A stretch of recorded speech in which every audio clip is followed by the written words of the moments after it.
देश के home loan और कार लोन उपभोक्ताओं के लिए एक अच्छी खबर है कि आपके मौजूदा लोन महंगे नहीं होंगे, ना ही आपकी ईएमआई बढ़ेगी।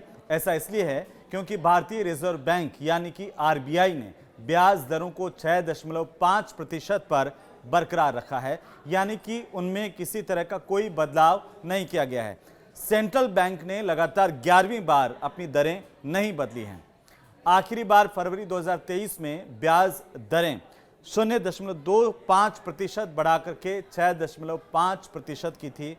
रिजर्व बैंक के गवर्नर शक्तिकांत दास ने शुक्रवार को मॉनेटरी पॉलिसी कमेटी यानी कि एमपीसी की बैठक में अपने फैसलों की जानकारी मीडिया को दी। ये बताया कि हर 2 महीने में ये बैठक होती है। आरबीआई ने महंगाई बढ़ने की आशंका भी जताई, जिससे इकोनॉमिक ग्रोथ पर नेगेटिव असर पड़ सकता है और इसीलिए अगले फाइनेंशियल ईयर में जीडीपी ग्रोथ अनुमान 7.2% से घटाकर के 6.6% किया गया है।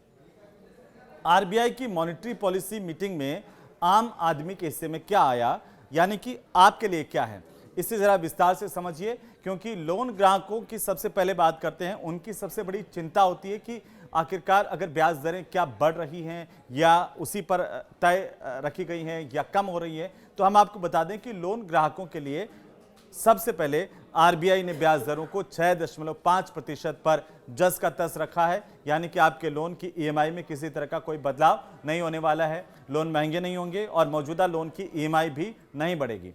आरबीआई ने आखिरी बार फरवरी 2023 में दरों में 0.25% से बढ़ा करके 6.5% का बदलाव किया था।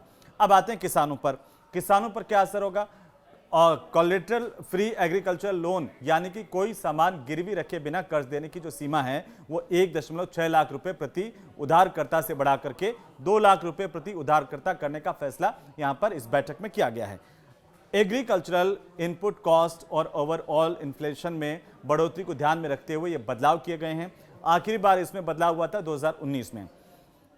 और तीसरी बात आते हैं यूपीआई ग्राहकों के लिए आखिरकार क्या निर्णय लिया गया, क्योंकि यूपीआई ग्राहकों को भी चिंता होती है। यूपीआई पर क्रेडिट लाइन यानी कि अकाउंट में पैसा ना होने पर भी भुगतान की सुविधा उपलब्ध करवाने की अनुमति अब स्मॉल फाइनेंस बैंकों को भी दी गई है। इसकी शुरुआत हुई थी सितंबर 2023 में और तब इसे शेड्यूल्ड कॉमर्शियल बैंक्स जैसे कि एसबीआई, एचडीएफसी, आईसीसीआई और ऐसे ही दूसरे बड़े बैंक्स के जरिए उपलब्ध करवाया गया था। आरबीआई का फिलहाल ये कहना है कि ताजा फैसले से ज्यादा लोग वित्तीय लेन देन की सुविधा का इस्तेमाल कर पाएंगे। बैंकों के लिए क्या है, क्योंकि कमेटी ने बैंकों के लिए अनिवार्य कैश रिजर्व रेशियो यानी कि सीआरआर जिसे कहते हैं वो 4.50% से घटा करके 4% कर दिया है। इससे बैंकों के पास नकदी बढ़ेगी। इसका इस्तेमाल वे लोन बांटने के लिए कर सकते हैं। यह आपके लिए अच्छी बात है। बैंकों को अपने पास जमा जो राशि है उसका एक न्यूनतम प्रतिशत आरबीआई के पास रिजर्व के तौर पर रखना होता है। इसे ही हम कहते हैं सीआरआर और इसका इस्तेमाल आरबीआई इकोनॉमी में मनी फ्लो को कंट्रोल करने के लिए किया जाता है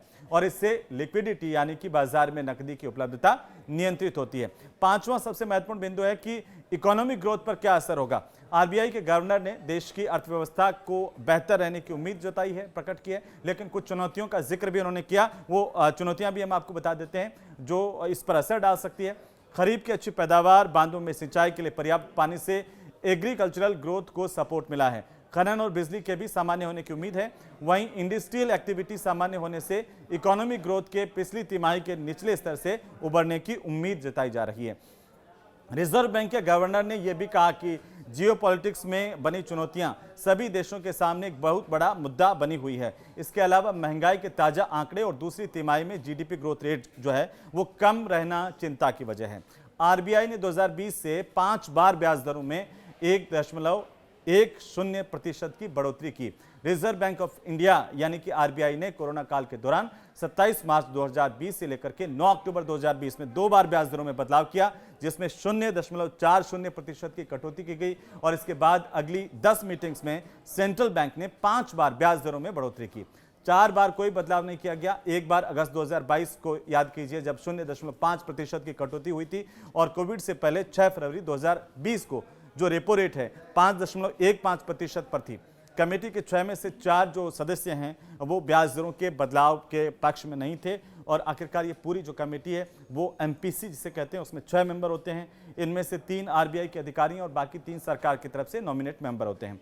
आरबीआई के गवर्नर शक्तिकांत दास हैं, इसमें डिप्टी गवर्नर भी इसमें शामिल है माइकल पात्रा, एग्जीक्यूटिव डायरेक्टर हैं राजीव रंजन, ये पहले से शामिल हैं। वहीं सरकार ने 1 अक्टूबर को कमेटी में राम सिंह और इसके साथ साथ स्वागत भट्टाचार्य और एक और सदस्य कुमार की बाहरी सदस्यों के तौर पर नियुक्ति की थी। इसके बाद इस कमेटी की तरफ से फैसला किया गया कि लोन की दरों में अभी कोई बदलाव नहीं होगा।